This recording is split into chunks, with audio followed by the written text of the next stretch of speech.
السلام علیکم ورحمۃ اللہ وبرکاتہ۔ علم دنیا یوٹیوب چینل میں ہم ناظرین کا تہ دل سے خیر مقدم کرتے ہیں۔ آج کی اس ویڈیو میں ہم بات کریں گے جہیز اور موجودہ سماج و معاشرہ کے تعلق سے کہ جہیز لینا کیا ہے۔ دوستو، اس سے قبل گزارش کرتا ہوں کہ اگر ابھی تک آپ نے ہمارے چینل علمی دنیا کو سبسکرائب نہیں کیا ہے تو سبسکرائب کر کے بیل آئیکن کو دبا لیں تاکہ ہمارے لیٹسٹ ویڈیوز سب سے پہلے آپ تک پہنچتا رہے۔ آج ہمارے معاشرے میں بہت سی ایسی برائیوں نے جڑ پکڑ لیا ہے جو ہمارے لیے باعث تشویش اور پریشان کن ہیں، جن کی وجہ سے اسلام جیسے سچے مذہب کو بدنامیوں کا سامنا اور مقابلہ کرنا پڑ رہا ہے۔ ان غلط رسم و رواج کی وجہ سے ایک مسلمان اور غیر مسلم میں فرق کرنا مشکل ہوتا جا رہا ہے۔ ان خرافات کی بجا آوری میں مسلمان اس قدر دیوانے ہو چکے ہیں کہ حلال و حرام، جائز و ناجائز کی پرواہ بھی نہیں رہی۔ ان خرافات کا نام و نمود کے علاوہ شریعت مطہرہ سے کوئی تعلق نہیں ہے۔ یہ جہالت اور دین سے دوری کی پہچان ہے۔ انہی خرافاتوں میں سے ایک بہت بڑی خرافات رسم جہیز بھی ہے۔ موجودہ سماج و معاشرہ میں جہیز نے جو صورت اختیار کر لی وہ برائی نہیں بلکہ برائیوں کی جڑ ہے۔ اس کی وجہ سے مسلمان دینی اور دنیاوی دونوں طرح سے نقصانات سے دوچار ہو رہے ہیں۔ عزیزان گرامی، آپ سب سے بڑا نقصان تو یہ ہے کہ آج بہت سی غریب لڑکیاں کنواری گھر بیٹھی رہ جا رہی ہیں، ان میں سے اور ان کی شادی نہیں ہو پا رہی ہے۔ اگر وقتی طور پہ کسی طرح نکاح ہو گیا تو قلت جہیز کی وجہ سے ان کی زندگی جہنم بن جاتی ہے۔ وہ نعمت جس کو اسلام نے ایک عظیم رشتہ کی شکل میں عطا کیا، خون خرابے، اختلاف و فسادات کا باعث بن جاتا ہے۔ لڑکیوں کو کوسا جاتا ہے، لعن و طعن کیا جاتا ہے۔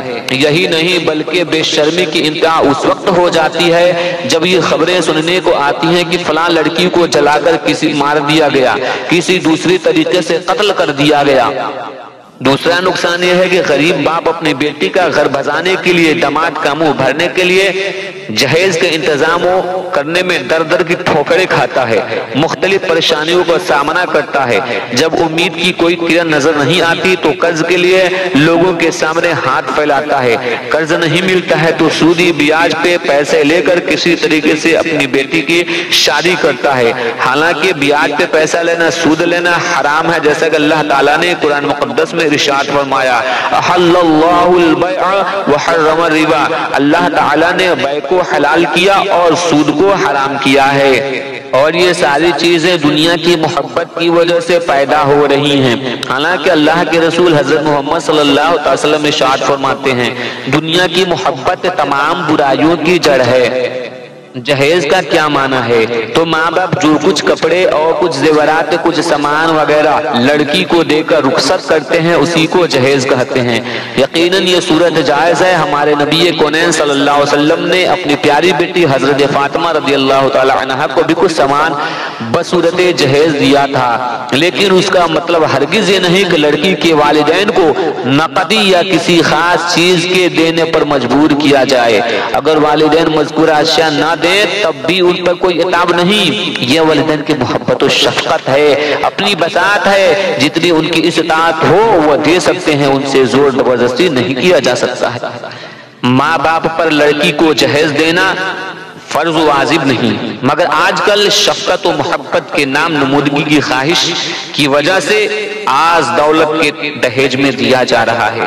امیر لوگ تو دے دیتے ہیں، ان کے دیکھا دیکھیے غریب لوگ کافی پریشان حال نظر آتے ہیں، اور اس طریقے سے ہمارا سماج و معاشرہ تباہی کے امتحانے پہ پہنچ چکا ہے۔ ایسے ہی دہیز کی حریصوں اور لالچیوں کے متعلق اللہ کے رسول صلی اللہ تعالی وسلم ارشاد فرماتے ہیں۔ حضرت ابو ہریرہ رضی اللہ تعالی عنہ کی حدیث پاک ہے کہ نبی کونین صلی اللہ علیہ وسلم نے ارشاد فرمایا، جو مال بڑھانے کے لیے سوال کرتا ہے وہ انگارے کا سوال کرتا ہے، تو چاہے زیادہ مانگے یا کم۔ ابن ماجہ شریف صفحہ نمبر 122۔ اور جہیز کا مطالبہ کرنے والے بالعموم مال بڑھانے کی نیت سے ہی مطالبہ کرتے ہیں، اس لیے وہ اس وعید کے جاں بازا اور زیادہ مستحق ہیں۔ دوسری جگہ اللہ کے رسول نے ارشاد فرمایا کہ آدمی سوال کرتا رہے گا یہاں تک کہ قیامت کے دن اس حال میں آئے گا کہ اس کے چہرے پر گوشت کا ٹکڑا نہ ہوگا، یعنی نہایت ذلیل و خوار ہوگا۔ تو دوستو اگر ہمیں اللہ کے رسول صلی اللہ علیہ وسلم کے سامنے میدان محشر میں شرمندہ نہیں ہونا ہے تو ہم جہیز نہ لیں. آج سے یہ عہد کریں کہ ہم جہیز نہ لیں، کیونکہ اللہ تبارک و تعالی رزاق ہے، وہ رزق دیتا ہے. ہم محنت کریں اور جہیز نہ لیں.